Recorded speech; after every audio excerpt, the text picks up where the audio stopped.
Oi turma, espero que vocês estejam bem. Vamos dar continuidade nas nossas videoaulas. Já vai recebendo alguns comentários, algumas dúvidas. Já estou respondendo vocês, né, na medida do possível, o mais rápido possível, né? Já estou recebendo as dúvidas, já vou tirando essas dúvidas de vocês. Espero que vocês estejam assistindo as videoaulas. Assistam com calma, assistam as aulas. Não tem necessidade de vocês assistirem todas as videoaulas, estão lá disponíveis no canal de uma vez só. Vão seguindo a orientação lá da plataforma da escola, certo? Vejam lá os dias, aí você assistem os dias as aulas de português, matemática, vão seguindo certinho, vão fazendo as atividades por dia, porque aí vocês não tem essa necessidade de vocês saírem nessa velocidade da luz, e às vezes vocês assistem mais aulas de uma matéria do que assistem de outra matéria. Então é importante que vocês vejam as videoaulas certinho por dia, façam as atividades que estão lá linkadas, né, na plataforma, além das atividades do livro que eu também estou passando, das leituras do livro para complementar as aulas, né, as explicações dos assuntos, para complementar os conteúdos didáticos, certo? Então vão fazendo isso, que vai ajudar bastante vocês e vai ajudar no desenvolvimento das aulas, certo? Então a gente vinha falando aqui desde a primeira videoaula, a gente começou a falar sobre o corpo humano, né? Então entrou no tema da reprodução humana e a gente começou a estudar os componentes do aparelho reprodutor humano. Falei um pouquinho lá sobre a questão da sexualidade, né? O entendimento dos processos reprodutivos. Falei sobre as diferenças do desenvolvimento das características sexuais, né? Tanto as primárias como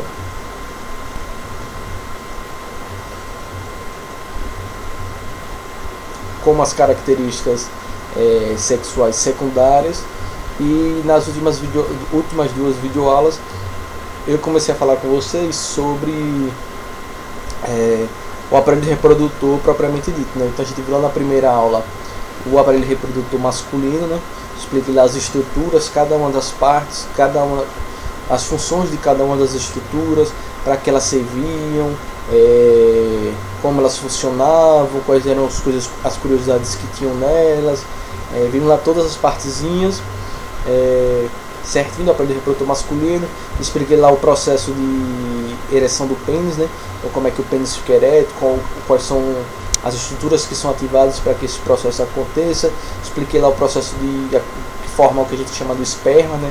O sêmen, lá aquela combinação, né, do espermatozoide, do líquido prostático, do líquido da vesícula, líquido da vesícula seminal, né, o líquido seminal. Vocês podem ter na aula passada, naquela estrutura, eu trouxe bem a imagenzinha que traz, aqui está no livro de vocês, certo? Mas por uma curiosidade da vida, vocês pensarem na internet, vocês vão ver que também tem outras partezinhas que a gente vê mais no ensino médio, como por exemplo a glândula bulbouretral, né, que produz o líquido bulbouretral, que também vai compor o sêmen, certo? Então um líquido também que auxilia o percurso do espermatozoide, né? Ajuda no processo de lubrificação do pênis, auxilia no processo de ejaculação, né, nos músculos e canais ejaculatórios. Mas essa partezinha eu não vou cobrar não, certo? Porque eu tô seguindo o conteúdo que está no livro de vocês. Estou falando aqui porque caso vocês tenham pesquisado ou olhado algum outro exercício, for fazer exercício em alguma plataforma na internet, fora aqueles exercícios que eu passei, fora os exercícios do livro, pode ser que vocês encontrem essa estrutura e outras, mas que são detalhes que não são aplicáveis pra gente aqui no oitavo ano, certo? Que era pra gente, o que eu vou cobrar de vocês vão saber, são aquelas estruturas que estavam lá na videoaula e as estruturas que estão no livro didático de vocês, certo? E aí em seguida a gente falou sobre o aparelho reprodutor feminino. Falei lá, mostrei os órgãos e estruturas que são análogos ao aparelho reprodutor feminino, né? O ovário, análogo ao testículo. Falei lá onde acontece a fecundação, onde acontece o processo de nidação, ou seja, o processo de fixação do embrião durante uma possível gravidez, né? Falei lá o que é liberado durante o processo de menstruação. Expliquei as estruturazinhas, os principais eventos que acontecem em cada parte do aparelho reprodutor feminino. Expliquei também as estruturas externas do aparelho reprodutor feminino, né? Comparei com o aparelho reprodutor masculino, né? Que estrutura era análoga a cada qual, né? E falei também sobre a estrutura dos seios, né? que vale tanto, mostrei o feminino, mas também vale para o masculino. Obviamente que o desenvolvimento no aparelho reprodutor feminino, o desenvolvimento dos seios, né, do acúmulo de gordura, do desenvolvimento das glândulas mamárias, ela não é uma característica sexual primária. Apesar daquelas estruturas estarem presentes no peitoral, né, no peito das pessoas do aparelho, com o aparelho reprodutor masculino, essas estruturas elas não se desenvolvem da mesma forma como se desenvolve no aparelho reprodutor feminino, né? Que esse desenvolvimento ele vai ser fruto lá dos hormônios sexuais presentes no corpo feminino em maior quantidade, que não estão presentes naquela quantidade no aparelho reprodutor masculino, certo?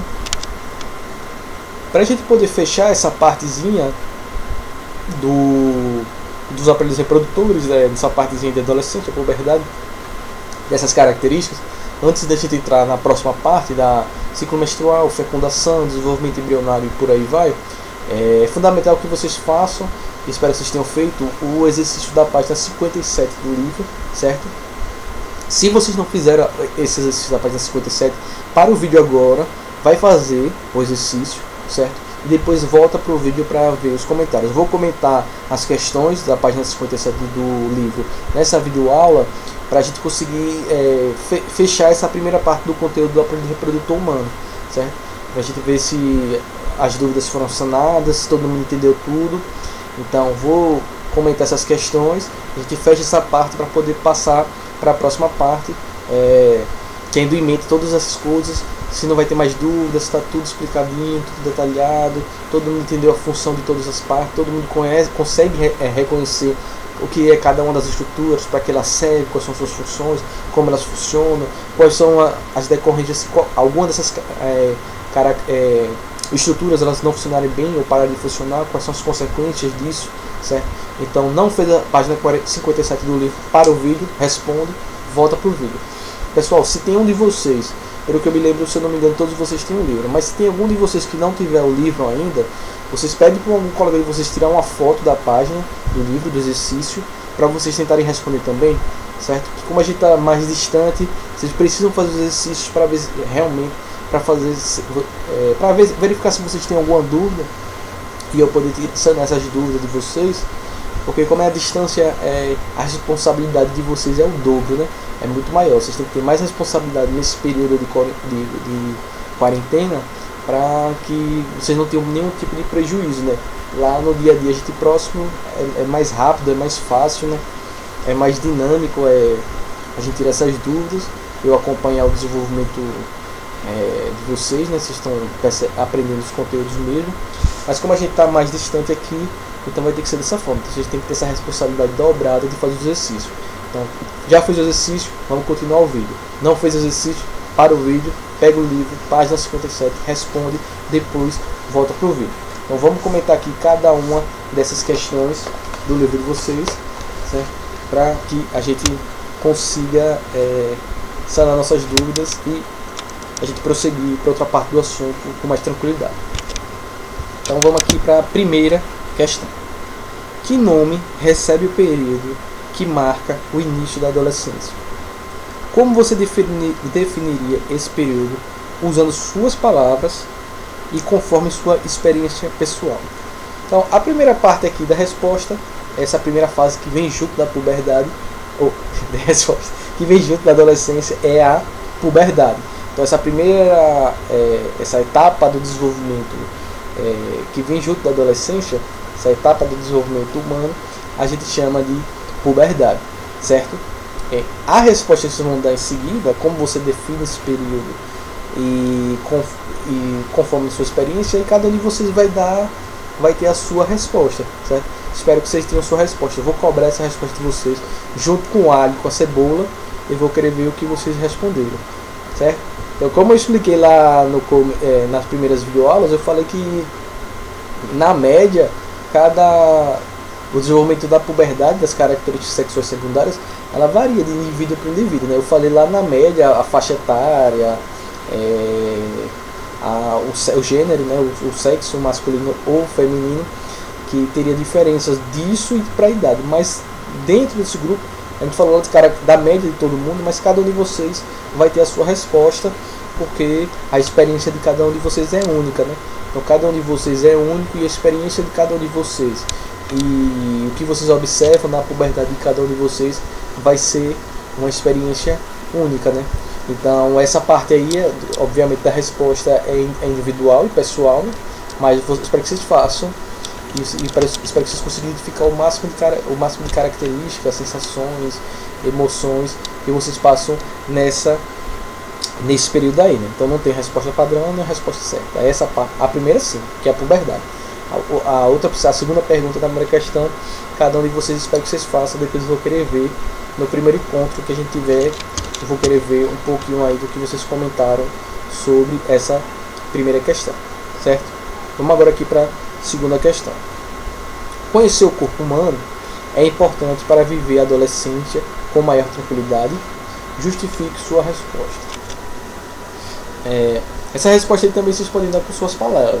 Agora, obviamente que essa resposta não pode ser a resposta que vocês dariam antes da gente ter começado a estudar esse assunto, certo? Porque quando a gente começou a estudar esse assunto, a gente começou a compreender os aspectos mais gerais da adolescência, né?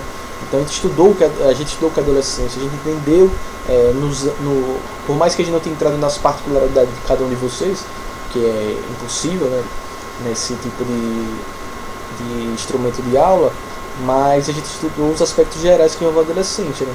Então a partir do que eu expliquei nas videoaulas, a partir do que eu espero que vocês tenham tido curiosidade e pesquisado na internet, em revistas, a partir dos livros que vocês leem, que também podem trazer muitos aspectos disso.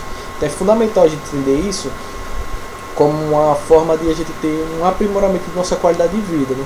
Então, à medida que a gente compreende os aspectos da adolescência, principalmente vocês que estão passando por esse período, né, estão nesse período da vida, é fundamental para que vocês tenham um maior entendimento do corpo de vocês, um maior entendimento do que está acontecendo no corpo de vocês, seja nas transformações morfológicas da forma do corpo, seja nas transformações fisiológicas, ou seja, do funcionamento do corpo, seja no campo do desenvolvimento psicológico, né, da afetividade, da mente.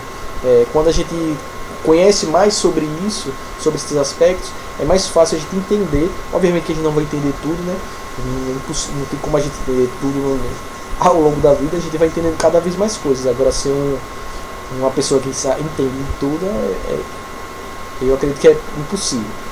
Tem muita coisa pra gente aprender e entender ao longo da nossa vida, e falta muitas vidas pra gente aprender tudo que a gente poderia ter aprendido. Mas dentro desse campo aí da adolescência, eu acho que quanto mais informação a gente tem, quanto mais informação a escola nos dá, quanto mais informações, livros que a gente lê traz pra gente, ele faz com que a gente tenha uma qualidade de vida melhor, porque a gente compreende mais o que a gente está fazendo. Por mais que a gente não tenha o controle total do que está acontecendo na nossa vida nesse período, mas a gente consegue entender melhor o que está acontecendo, né? Então entender melhor já nos dá mais uma tranquilidade, já nos dá uma qualidade de vida melhor, certo?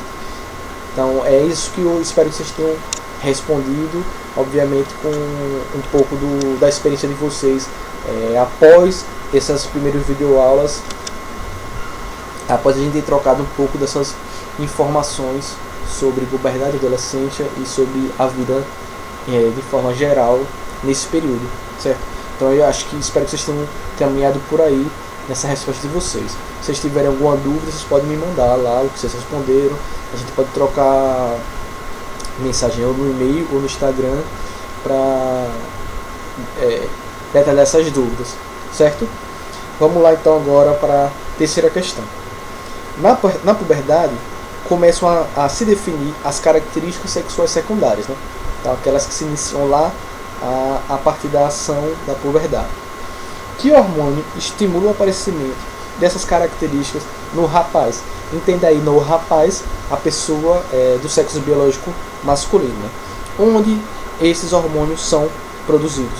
Então, nesse caso aí, as características sexuais masculinas, né, das pessoas do sexo biológico masculino, elas vão ser produzidas nos testículos, e o hormônio que vai fazer com que isso aconteça é a testosterona. Então a resposta aí é testosterona, ela é produzida nos testículos, certo? Facinho, sair essa questão bem facinho, facilimamente. Quarta, Cite um exemplo de característica sexual feminina e outra masculina. Aí a gente tem várias, né? Vou dizer algumas aqui. Então, como a questão só pediu uma, né? Então, por exemplo, vocês podem ter colocado aí o desenvolvimento dos seios, né? Desenvolvimento das mamas, o enlarguecimento dos quadris, aparecimento dos pelos pubianos, certo? No caso aí do aparelho reprodutor feminino, início do ciclo menstrual femininas, basta colocar uma. No caso da masculina, aumento do tônus muscular, né? Do volume muscular, aparecimento de barba, ou seja, pelos pelo rosto, também o aparecimento de pelos pubianos, o início da produção dos espermatozoides, a voz fica mais grossa, né? Então a alteração da gravidade da voz um caso. Essas são características sexuais secundárias masculinas, certo? Então, basta vocês escolherem uma dessas. Se vocês colocaram outros, depois vocês me falem aí quais vocês colocaram para eu poder saber se está certo ou se está errado. Mas basta colocar uma feminina, uma masculina. Vamos lá agora para a quinta questão. Então na quinta questão está o seguinte: que mudanças, além das corporais, ocorrem na adolescência? Compare sua resposta com os colegas. No caso só a Bia pode compartilhar com Luísa, né? Ou se vocês tiverem um grupo no WhatsApp, vocês podem falar sobre as questões também. Auxiliados pelo professor, no caso não tem como, né? Organiza um mural com produções, experimentos, percepções acerca dessa fase da vida. Como a gente não tem como fazer isso junto, mas espero que vocês façam isso aí no grupo do WhatsApp se estiverem. Mas eu espero pelo menos que vocês tenham falado de 3 aspectos, né? Os aspectos psicológicos, os aspectos comportamentais e os aspectos emocionais, né? Afetivos. Então, além das alterações no corpo, esses 3 aspectos é importante vocês mencionarem e mencionarem de formas diferentes, pode ser não necessariamente com essas palavras, mas com exemplos, certo? Então, então tem que ter pelo menos aspectos psicológicos, comportamentais e afetivos / emocionais, né? Então a resposta de vocês tem que pelo menos trilhar esses 3 pontos aí, esses 3 pontos fundamentais, certo? Passou por esses 3 pontos fundamentais, ok, depois a gente discute um pouquinho isso pessoalmente, assim que for possível, certo? Vamos lá para a 6ª questão. Observe o esquema em corte. Observe o esquema em corte do sistema genital feminino humano. Então, o sistema reprodutor feminino, tá aí um corte frontal, né, do aparelho reprodutor feminino, e a gente tem as estruturas da ponta daí com 1, 2, 3 e 4. Indica o número e nomeia os órgãos ou as estruturas a que se refere cada informação a seguir, certo? Então, na letra A está lá, produção de gametas. No caso aí, a produção de gametas ele vai acontecer na estrutura 2, que no caso aí são os ovários. Então, letra A, 2, que são os ovários. Só precisa botar o número, certo? Estou falando o que são só para ajudar vocês. Na letra B está lá, canal que liga o útero ao pudendo feminino. Esse canal aí são as tubas uterinas ou as trompas de Falópio, que no caso aí da questão está representado pelo número 4. Então aí 4 é letra B, canal que liga o útero ao pudendo feminino. O pudendo feminino é essa região central aí do útero, conectada ao colo do útero. Letra C, estrutura por onde o ovócito, o óvulo, né, o ovócito óvulo, se desloca após a ovulação rumo ao útero. Não, desculpe aí. A letra B, canal que liga o útero ao pudendo feminino, que liga o útero ao pudendo feminino, a região do canal vaginal, é a 3, né? O pudendo, desculpe, é a região, essa parte externa do aparelho genital feminino, certo? Então, desculpe aí, corrija aí. A letra B é 3, que é o canal vaginal ou a vagina, né? Então, esse canal que liga o útero ao pudendo feminino. 3, pudendo feminino nessa parte externa. Então, a B3. Então, A, 2, B, 3, C, 4, certo? Estrutura para onde o ovócito se desloca após a ovulação rumo ao útero. Então letra C, 4, que são as tubas uterinas. D, onde o bebê se desenvolve durante a gravidez. 1, que é o útero, certo? Então como ficou aí? A, 2, que são os ovários. B, 3, que é a vagina, ou canal vaginal, né? C, 4, que são as tubas uterinas ou trompas de Falópio. E D ficou número 1, que é o útero, o local onde o bebê se desenvolve. Vamos lá então agora seguir para a sétima questão.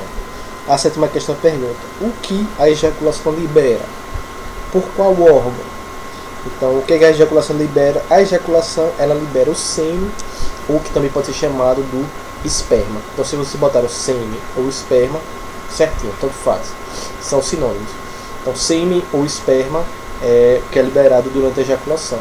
Não bote, o espermatozoide, não. Porque lembre que lá no finalzinho, depois que passar pela vesícula seminal e pela próstata, os espermatozoides se misturam com esses dois líquidos que são produzidos por essas estruturas.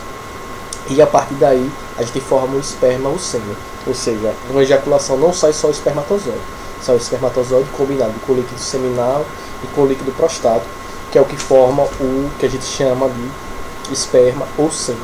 Então, o que é liberado na ejaculação é isso, o esperma ou sêmen. E o órgão pelo qual ele é liberado, vocês podem colocar ou pela uretra, que é aquele canal, né, que se combina lá no canal deferente com a saída da bexiga, forma a uretra, ou vocês podem botar pelo pênis. Então aí pode ser as duas respostas. Então a ejaculação vocês podem botar sêmen ou esperma, e o órgão que libera vocês podem botar uretra ou pênis. Qualquer uma dessas respostas combinadas estão corretas, certo? Facinho? Beleza. Vamos lá agora ver a oitava questão. De que é formado o esperma ou o sêmen? Acabei de dizer, né? Então acabei de citar aqui que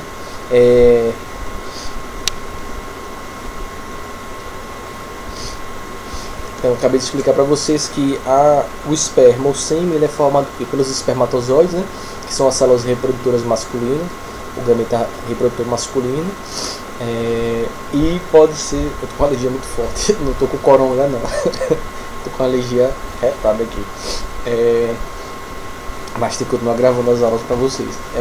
O esperma ele é formado pela combinação do espermatozoide, que é o gameta masculino, o gameta sexual, né, a célula reprodutora masculina, e pela combinação do líquido prostático, que é produzido pelo próstata, aquele líquido que combate a acidez tanto da urina quanto do canal vaginal, lá da vagina, na parte reprodutor feminino, e pelo líquido seminal, que é produzido pela vesícula seminal, que é aquele líquido que é rico em nutrientes, que vai ajudar a nutrição dos espermatozoides durante o seu percurso até a chegada ao aparelho reprodutor feminino, se esse for o caminho que ele for seguir, certo?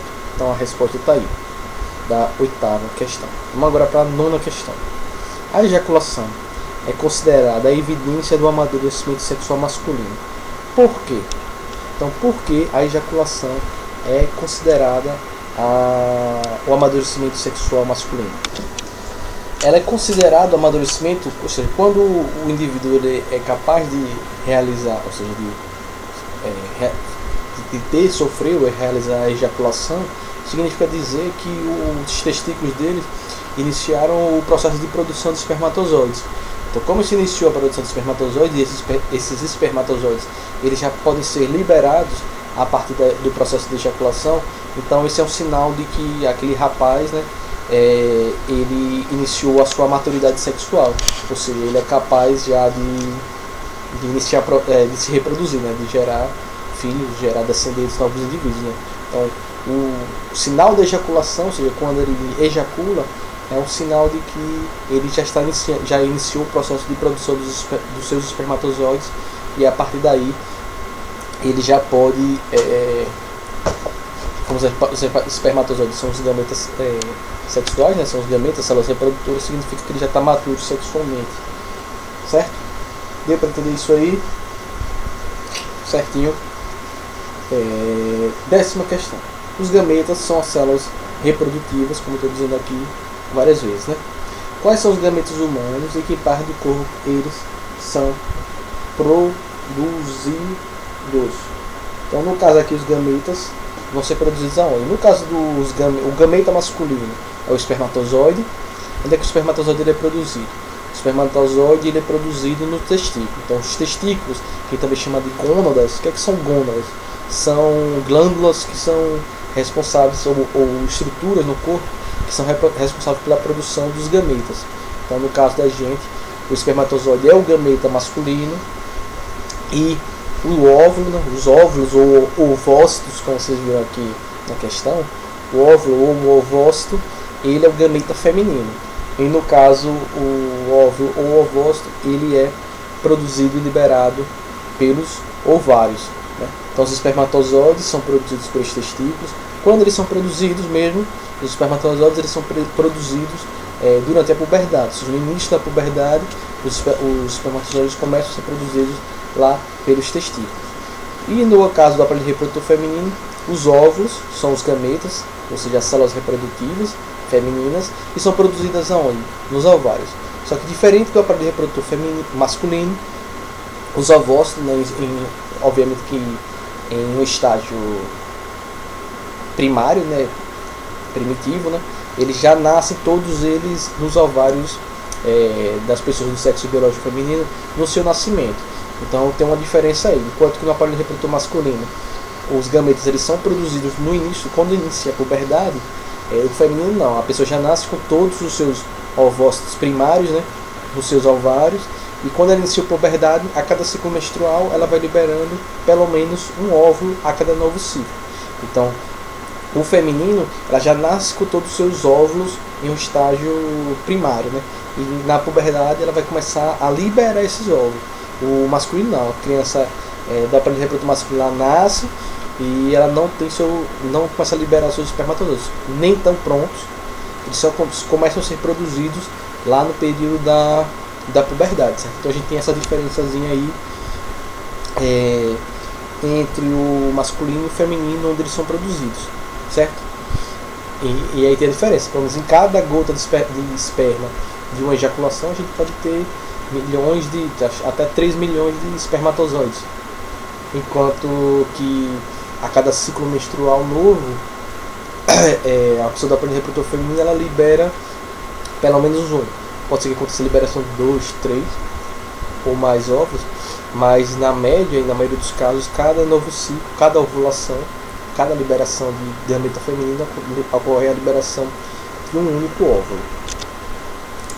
A 11ª questão aqui, faça o esquema, né, esquematize os gametas humanos, masculino e feminino, atentando para a proporção de cada um, existente de cada um deles, né?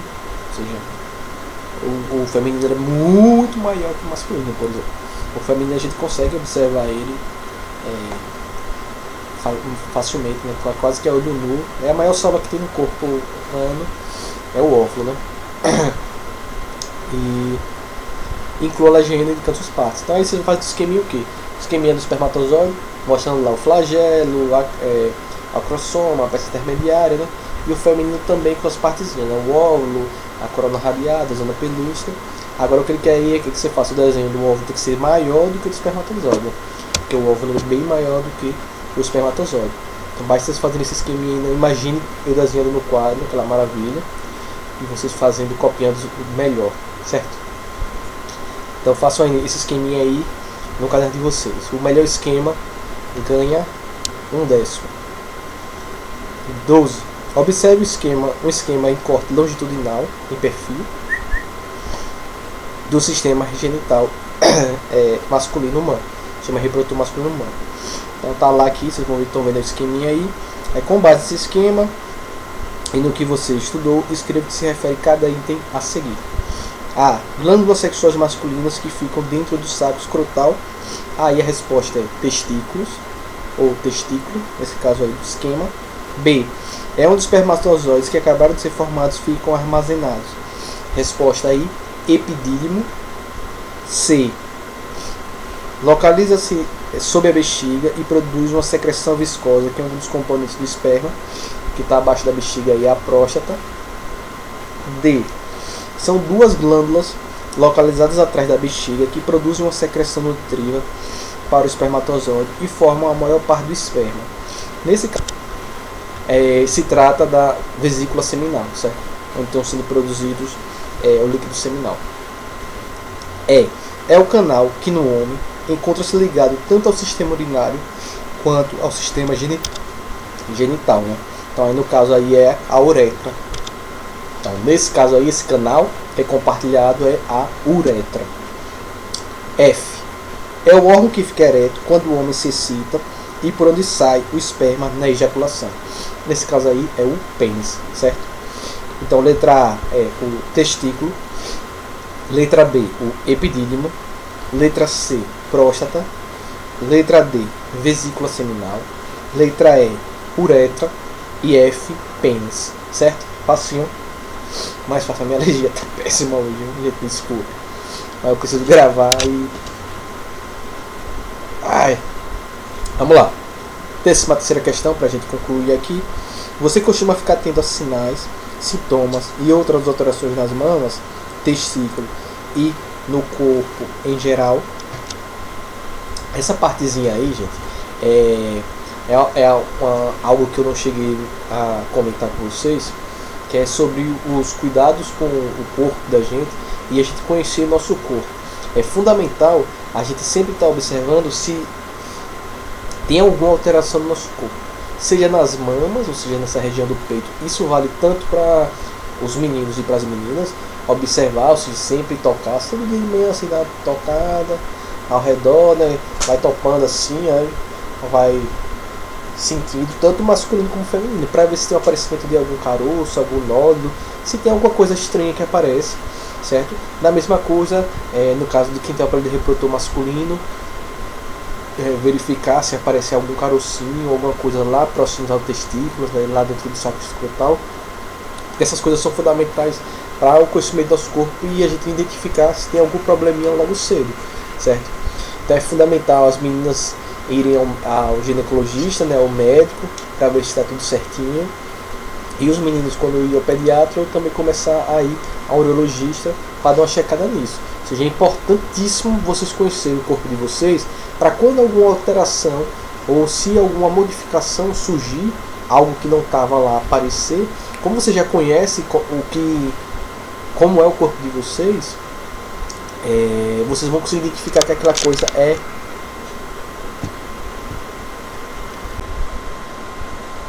Então vocês vão conseguir entender que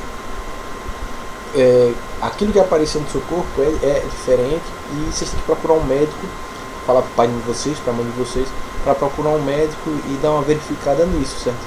Então quando a gente estuda a parte do corpo humano, a gente estuda para quê? Para a gente entender como nosso corpo funciona, a gente saber o que é cada partezinha, para que serve cada partezinha e como a gente sabe o que é cada estruturazinha. Como a gente sabe o que vai acontecer com o nosso corpo, ou seja, quais transformações nosso corpo vai passar nesse período da puberdade, então como a gente já conhece para que serve cada coisa, o que vai acontecer com o nosso corpo provavelmente, quais alterações vão acontecer, quando acontecer alguma coisa, ou seja, aparecer alguma coisa no nosso corpo, ocorrer alguma alteração no seu corpo, que seja diferente de qualquer coisa disso que a gente está esperando, ou que a gente sabe que vai acontecer, aí é um momento fundamental para a gente conversar com o nosso pai, com nossa mãe, ou com o nosso responsável, né, vovó, não sei quem são os responsáveis de vocês, alguns são os pais, outros são os avós, e procurar um médico, né?